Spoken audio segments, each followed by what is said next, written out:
Assalamualaikum warahmatullahi wabarakatuh. Saya Dian Mustika dari kelas 11 MIA 4 akan mempresentasikan tentang sistem pencernaan. Dimulai dari alat pencernaan yang terdiri dari saluran pencernaan dan kelenjar pencernaan. Proses pencernaan ada 3 tahap, yaitu dalam rongga mulut, kemudian ke dalam lambung, dan ke dalam usus halus. Dimulai dari rongga mulut.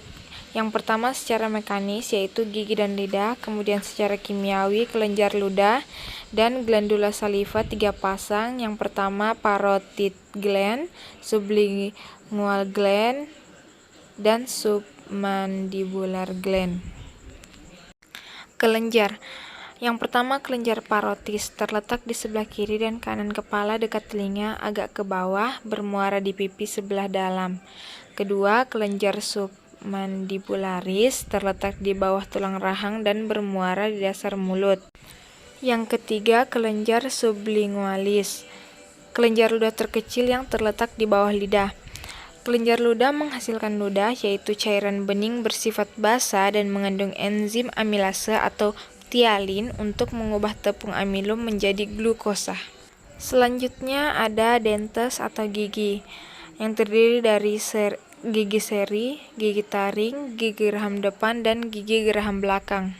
Struktur gigi terdiri dari imel gigi, mahkota gigi, dentin, pulpa, akar, sementum, ligamen periodontal, syaraf, dan pembuluh darah. Gigi susu mulai tumbuh pada usia 6 bulan dan tanggal 1/1 untuk digantikan gigi tetap pada usia 6-14 tahun. Jumlah gigi tetap ada 32 yang terbagi dari 8 gigi seri, 4 gigi taring, 8 gigi geraham depan, dan 12 gigi geraham belakang.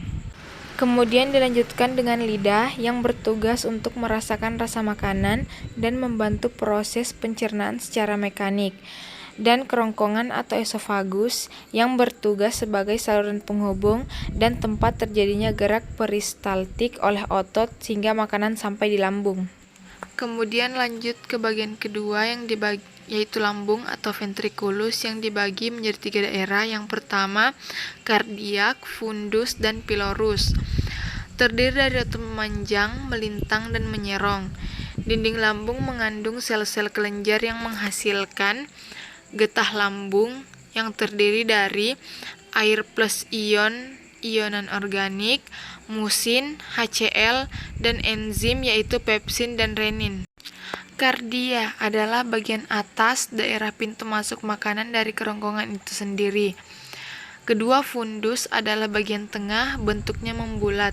Ketiga, pilorus adalah bagian bawah daerah yang berhubungan dengan usus 12 jari atau sering disebut duodenum. Kemudian mengarah ke fungsi lambung ada 3, yaitu menyimpan makanan hingga dapat ditampung dalam jumlah besar pada bagian bawah saluran pencernaan, kemudian mencampur makanan dengan getah lambung hingga membentuk campuran setengah padat yang dinamakan kimus. Yang terakhir, mengeluarkan makanan perlahan-lahan dari lambung masuk ke usus halus dengan kecepatan yang sesuai untuk pencernaan dan absorpsi usus halus. Di dalam lambung ternyata terdapat sebuah penyakit yang biasa disebut asam lambung. Namun di samping itu ternyata asam lambung mempunyai fungsi, yaitu mematikan kuman, merangsang sekresi hormon sekretin, merangsang sekresi hormon kolisistokinin, merangsang kelenjar Lieberkühn, dan mengaktifkan enzim yaitu pepsin dan renin. Selanjutnya beralih pada sistem pencernaan yang ketiga, yaitu usus halus atau intestinum tenue, yang terdiri dari duodenum atau usus 12 jari, jejunum, ileum yang terdiri dari mensekresikan, kemudian ada hormon sekretin yang memacu pankreas untuk sekresi getah pankreas. Kemudian hormon kolisistokinin untuk memacu empedu agar mengeluarkan getah empedu. Yang ketiga, sekresi getah usus yang mengandung enzim enterokinase, disakarase, lipase usus, erepsinogen, dan dipeptidase. peptidase. Selain getah usus, ada juga getah pankreas yang mengandung enzim trypsinogen plus enterokinase, amilase, stepsin, garam NaHCO3 basa. Beralih ke empedu yang tidak mengandung enzim, terdiri atas air, musin, garam empedu, dan pigmen empedu.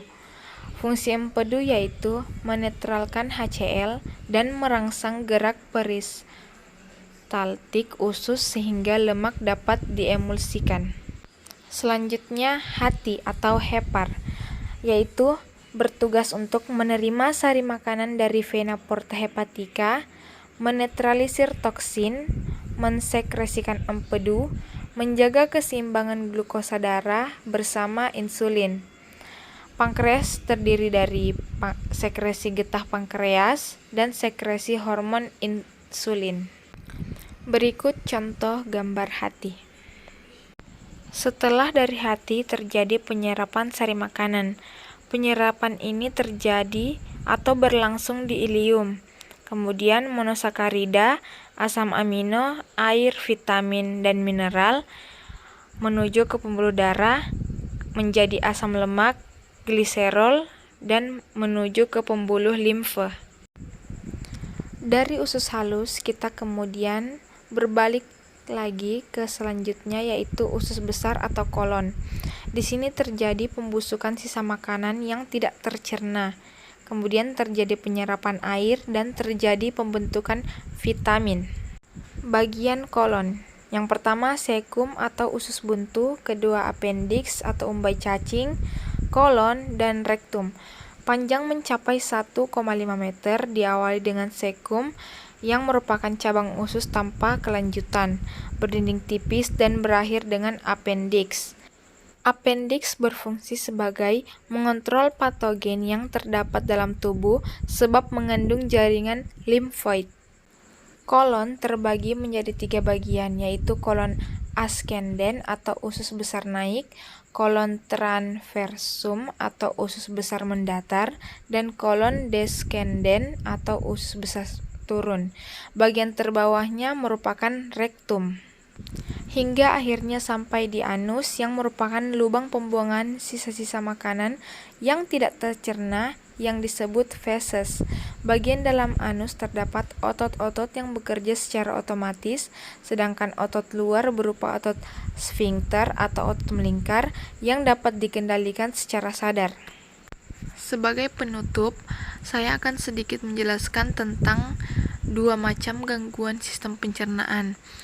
Yang pertama appendicitis atau radang usus buntu, yaitu gangguan pada sistem pencernaan makanan yang disebabkan oleh pola makan yang salah seperti terlambat makan, infeksi bakteri, dan kelainan alat pencernaan.